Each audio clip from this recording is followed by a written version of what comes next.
nhớ cho ít chọc hơi nó lo lần cho của nó tạm bằng mực nữa nó do bằng mực thiên nó chưa nó lần cho của nó nữa nó của thợ nó thiên do cái here muốn nó đâu dài nhau chỉ là đâu nó vậy lần thợ nó để cá sấu lên nào lần nó pha lòng một nó này mua gió thiếu một tàu mua chua thế nào chúng ta chuyện ha nó có được chưa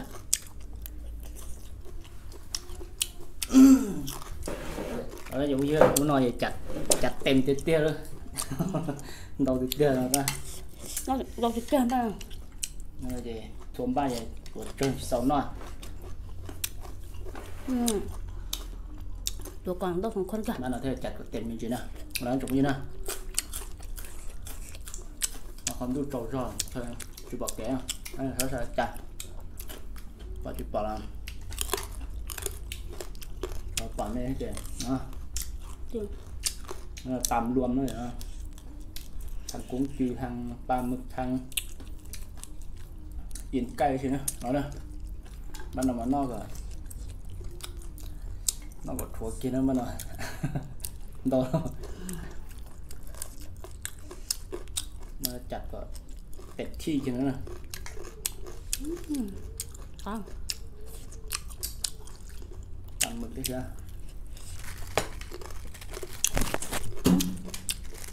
cay cá rơ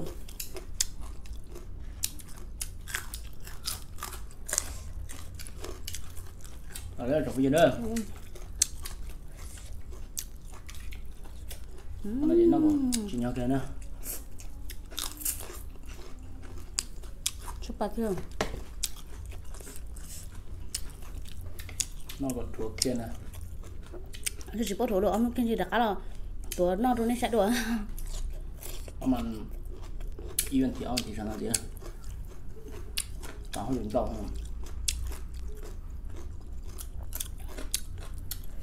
我找个蛋啊，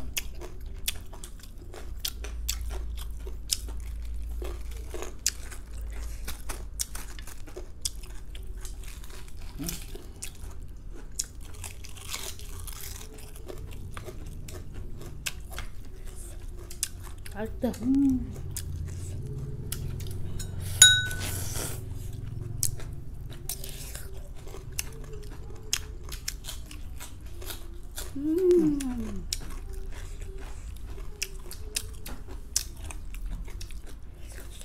好的。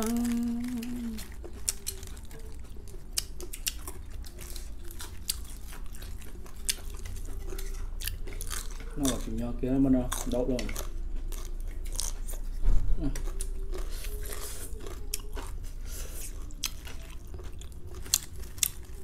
Ba bơ. Còn nhiều chỗ nó cả cái này. Sao? Nó không một cái. Sang một chiều ra.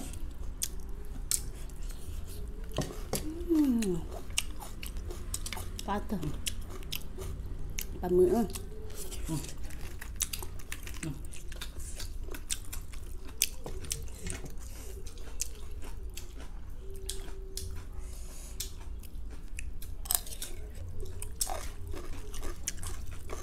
Chứ má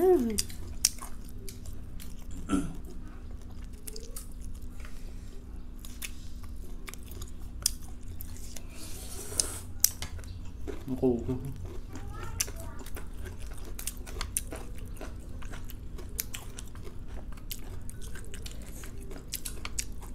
nó chỉ lại rồi em nó tên một cô và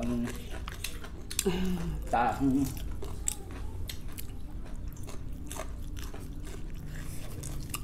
xuống hậu tôi sẽ trong này đó. Chẳng vàng. Ăn được.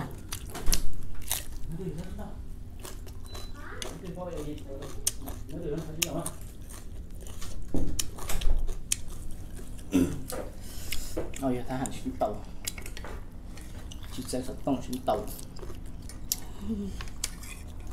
tao lớn không nó cái máng rồi tụng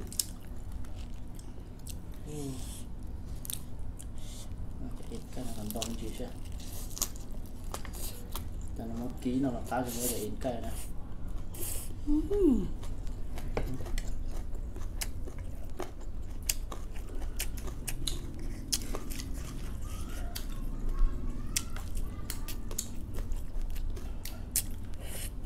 phát ra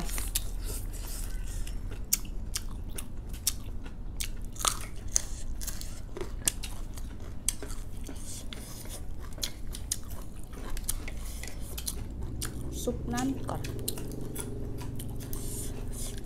เอาดอกกล้วยมาดัดถุง tạt cái ngon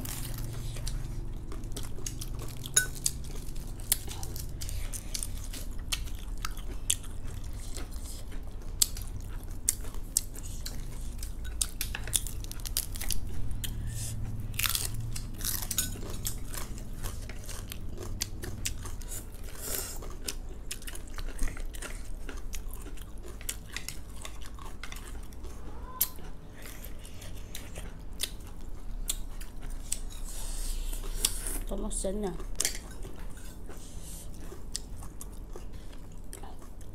nó có nọ chuyện này ha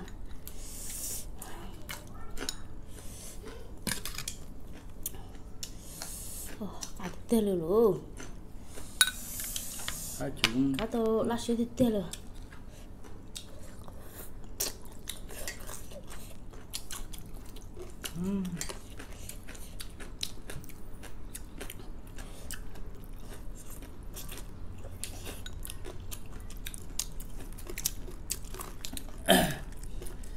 nó để in cái nào vẫn sẽ chua ta đi tay đồ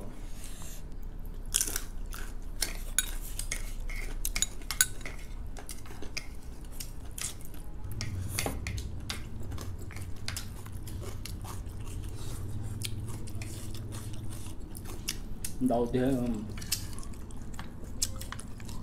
cái cuốn tố nó cả ok này ở bên luôn nè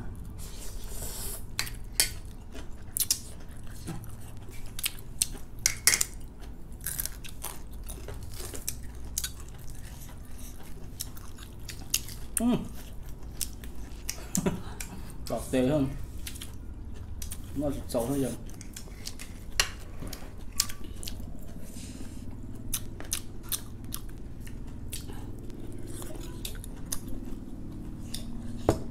bằng người đã cổ tế là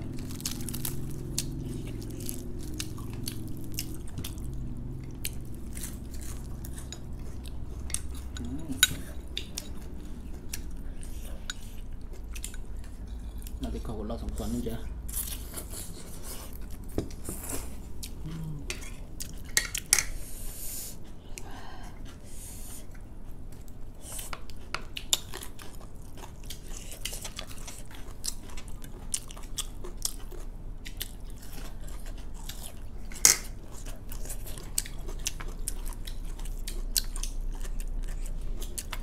đến đầu cơn đi rong lại thế này á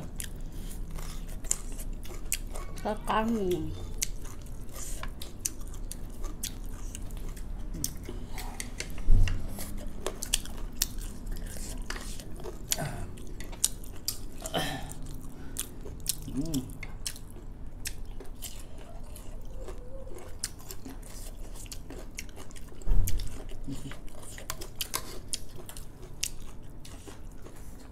khăn nhỏ cua rồi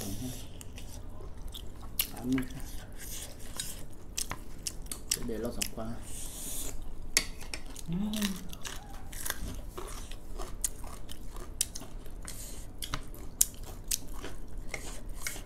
có thôi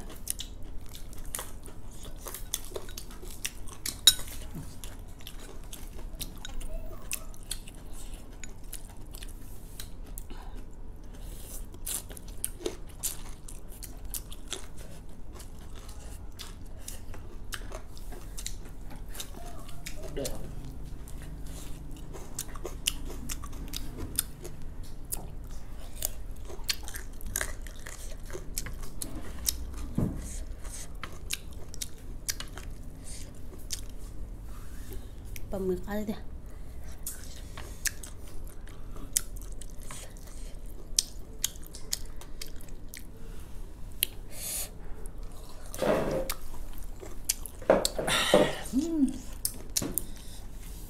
Rồi.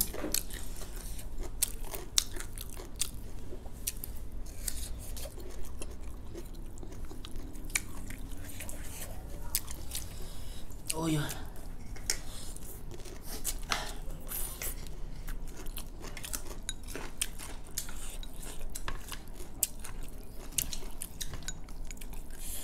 Là kiểu cá đồng rồi.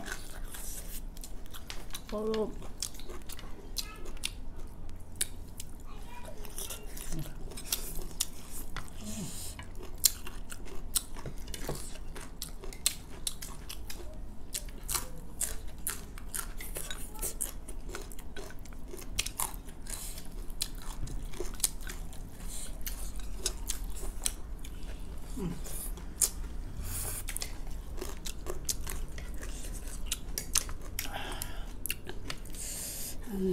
Cá tôm.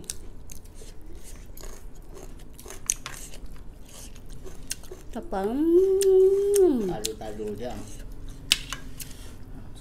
Sốt của ăn. Ô, chúng dưa sắp rồi liền.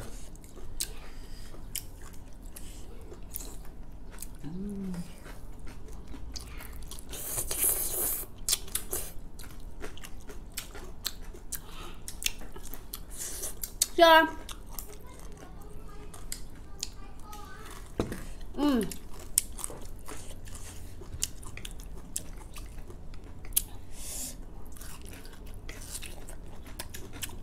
Có thôi. No, mình dulu.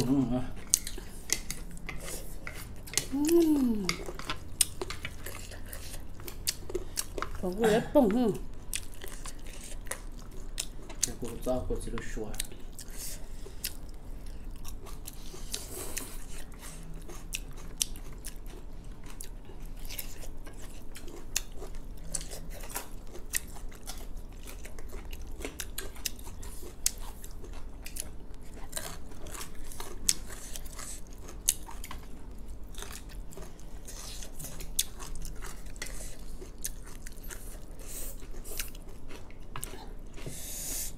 Cá thôi.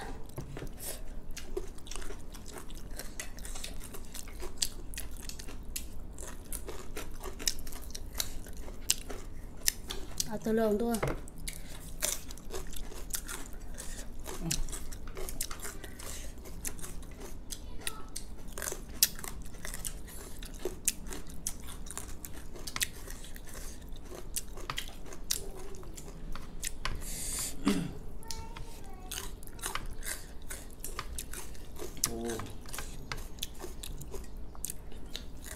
Sama Jimon. Đang hát toàn nè. Bây giờ chỉ nó走ra. Còn đâu giờ nó tà hiểu. Nó tà rồi nào.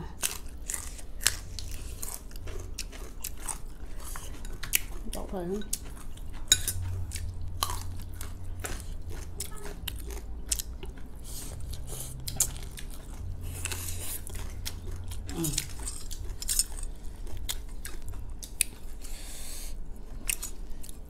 Cho men nào ra.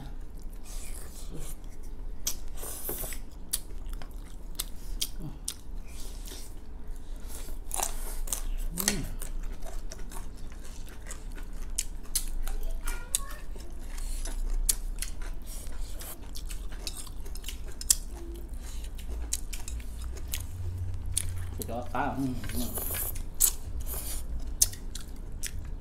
thôi giờ xin ta nó sẽ sầu tàn cho cuốn sao thì nó sao cả cuốn nó gì sầu tàn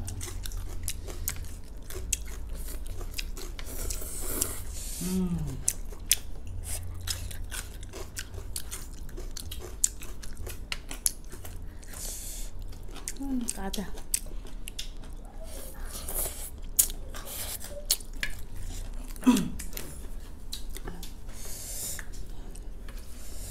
Tôi có tồn tố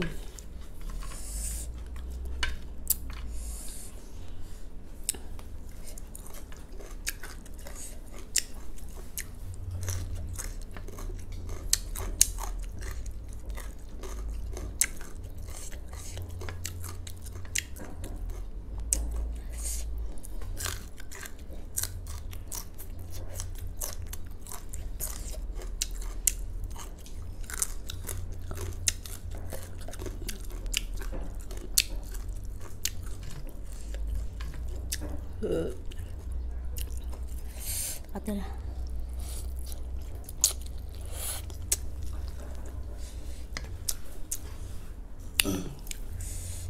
Oh ya.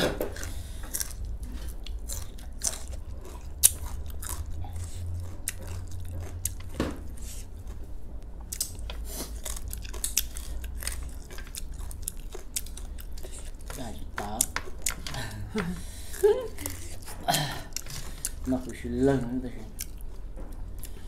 Tái rồi nó cho cho cá nữa nè. Giọt cá. Cho nhằn.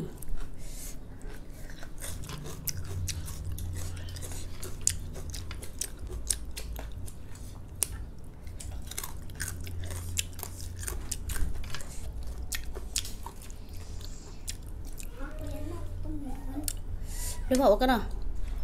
Bây giờ con nó, nó liền chuyển thôi. Có cái nào đó? Có chuyện nào? Cơ mà. Cho em đôi con cho em hết ra mới tổ. Con đó em hết ra.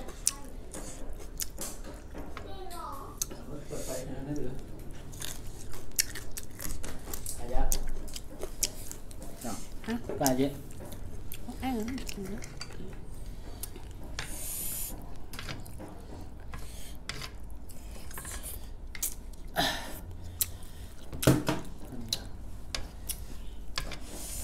Gì thế luôn? Nó là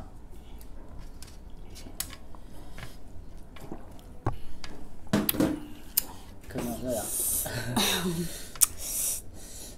Ý phạm cho lợn. Giờ mà nó đưa luôn.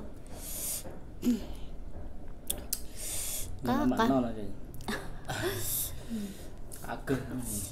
Cá cơ rồi mà bây giờ nó hư xì lơ liền.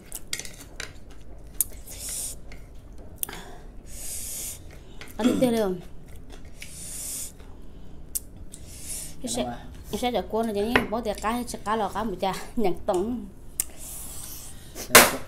Nó xả mà. Nhiều rồi.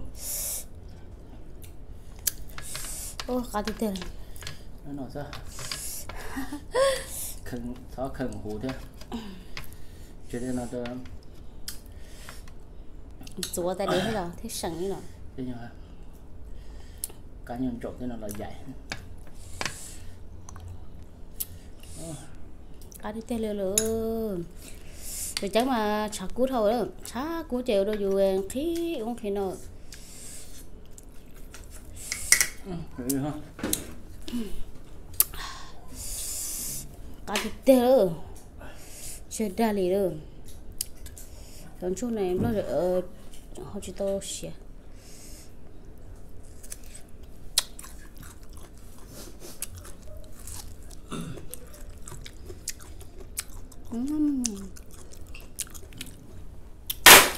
Ô, cú to chừng cú kia nè. Ta kia nó được bao nhiêu đâu? Cú kia khó nào sao? Ở bên mà liều xin gì đâu lười đâu nó. Ôi cho khó nên bắt được chỗ theo ở chỗ phong trồng như chúng ta đã chỉ đâu nên là chúng ta cái này sẽ để chúng chỉ cái này cái trong xin nó giờ thì nó ở đâu đi nó phải phê nó cho nên sai sẽ là nếu họ sau sẽ lấy trà theo nếu họ bắt được chỗ theo ở chỗ phong như em mới đã chỉ lo lười nên là rồi bên mà lấy nào ok đâu nó xin chỉ đồ